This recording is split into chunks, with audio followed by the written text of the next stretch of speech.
Hello everybody and welcome back to my channel. I'm Anastasia the Black Bookworm, and today is gonna be a little bit different from what I normally do. I will mention a book, so it will be book-ish, but it is going to be different than what I normally do.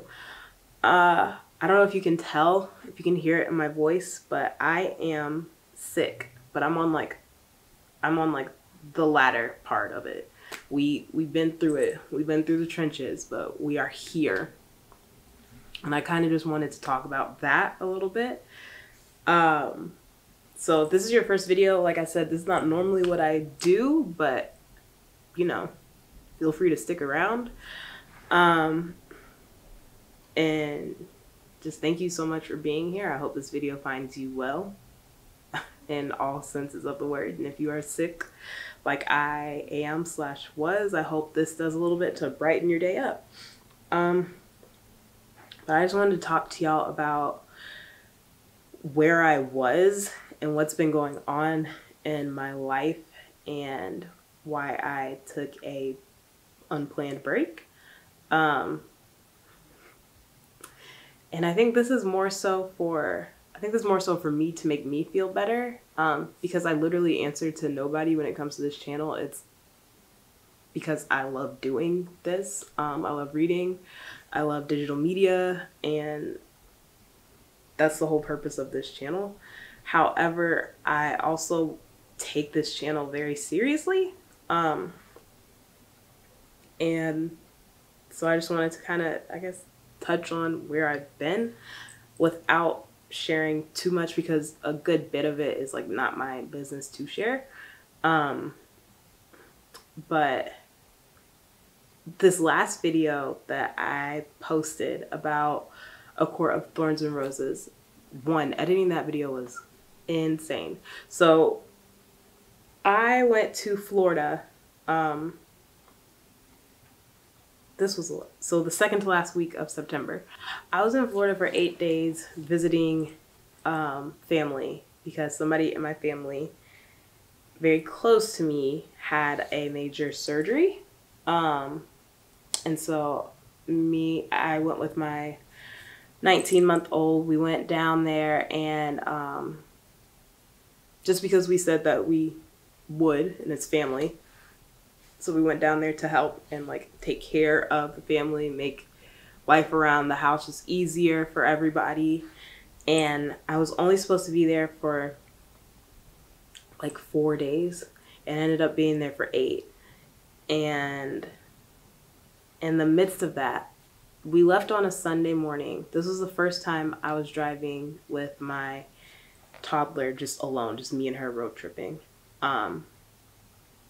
So that was already stressful in and of itself. And we were going, where my family lives, there is like terrible internet access, like little to none. So I ended up having to like drive to a gas station with my laptop to edit, like connect to a hotspot, edit there. Like, ooh, everything was set against me to not get this video out, but we did it. But before we left, we had a play date, and unknowingly, like we didn't know that this baby was sick. Even her parents thought it was just like a little cough, 'cause she's in daycare. My daughter is not in daycare. This baby that we had the play date with was. So my daughter's never been sick. But this baby actually ended up being very sick, and she's doing a lot better now, thank God. But you know, babies were like, I was talking to my mom about it, and she was like, you know, babies are like a cesspool of germs. Like, there's just a lot of germs. And that proved to be very true, because my daughter got sick for the first time, and that was stressful. Like, when she was teething, my role in that was to like be on it with the medicine and the temperature and writing it down. But as far as like the cuddles and the comfort, that was my husband. Amazing at that. Me, not so much. I just have to be moving. I can't sit still. I have to be moving and get stuff done. So in the midst of us trying to take care of family, my daughter gets sick the day before we were supposed to leave.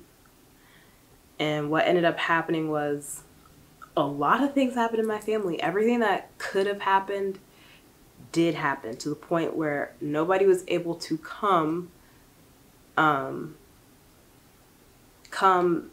be with the people that we were staying with.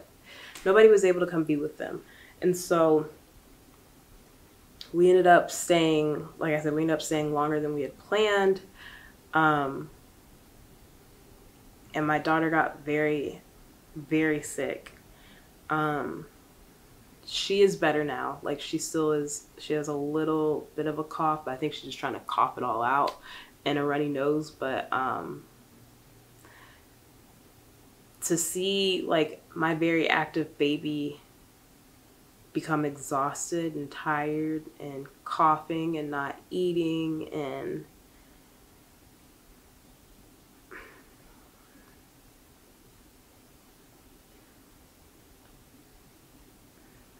that was just not easy. I cried a lot. I cried like 3 times a day, having to suction out her nose. And babies can't really take that many medicines, so we were just switching between Motrin and Tylenol and saline up her nose and sucking the snot out with like the parents, what I'm talking about, thing where you put it up their nose and you have to like inhale to get the snot out. Still doing that multiple times a day, but yeah. She was sick. So couple that with the first time me and my daughter have done this long road trip. We still have to road trip back. I'm a very anxious person. In parenthood, I've become a very anxious person. So the thought of having to drive back is already something that was stressing me out before I'd even left for the trip. So that, on top of a sick baby, on top of me supposed to be taking care of my family, and oh my God, it was just, it was a lot. And then add on to that, me getting sick. Because my daughter was sick, I was sick too. So now I have exhaustion, I have congestion, I'm irritable, I have a lack of appetite, I cannot sleep. It was just bad. It was a lot. It was rough. To the point where this last week I did not work out at all, and I've made it my mission for the past, like, I don't know, 3.5 months. I had not missed a single workout. I was working out 5 days a week, hadn't missed one. This week I didn't work out at all because it was like I would make it to Noah's nap time. That's my daughter's name. I'd make it to her nap time. And then after her nap time, I would go and nap, which I never do. I usually take her nap time to read or record or edit. I would pass out. And then my husband would get home from class, and then he would just have to pick up after her nap and like take her and feed her and bathe her and play with her and all that stuff, because I couldn't do it because I was just that sick. I don't know if you've ever felt this way. I really hope you don't have to, but it was to the point where like I was trying to record a reel on Instagram. I think I spent like 5 minutes recording it, and then I had to sleep for like hours because I don't know, it was just so much having to like lip sync to like these words that weren't mine and all this energy and trying to put all the emotion in my face. Was the emotion there? No, but it got posted regardless.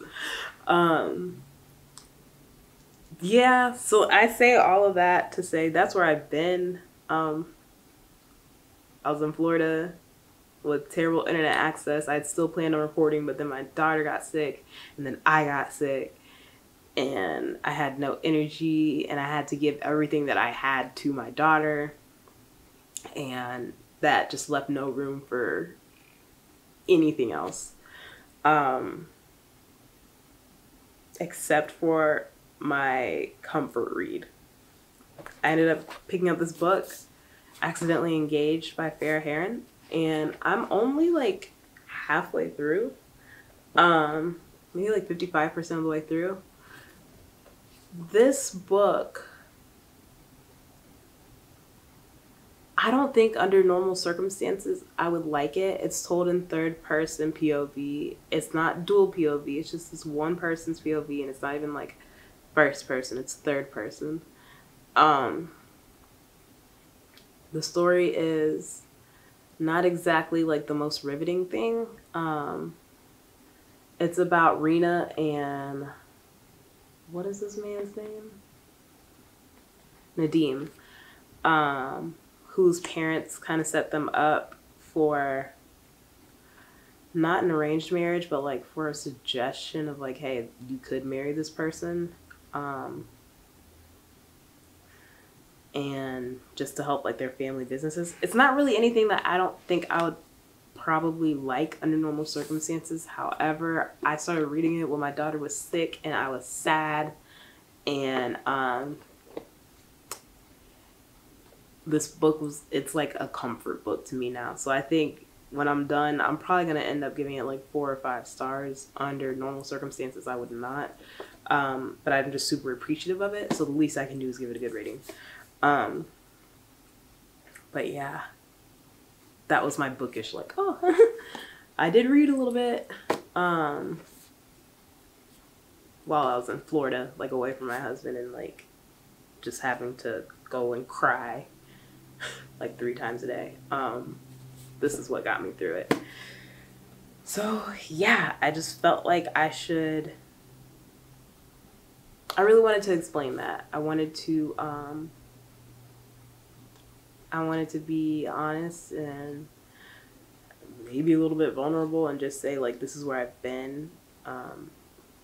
If it was up to me, I would not have like taken a break that way. I would have much rather have planned out, like strategized, this is how I will take a break. I'll schedule getting this many videos done ahead of time, and that way like there won't be a break.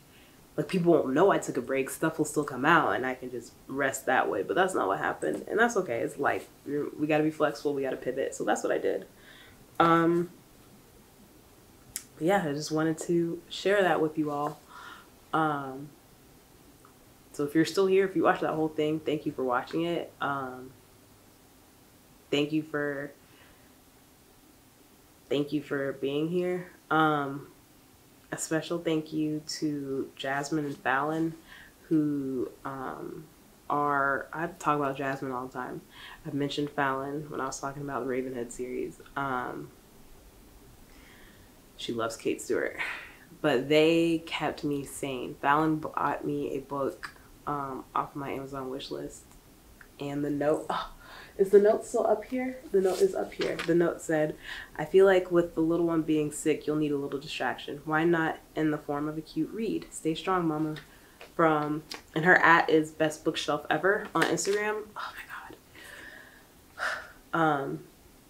Super emotional.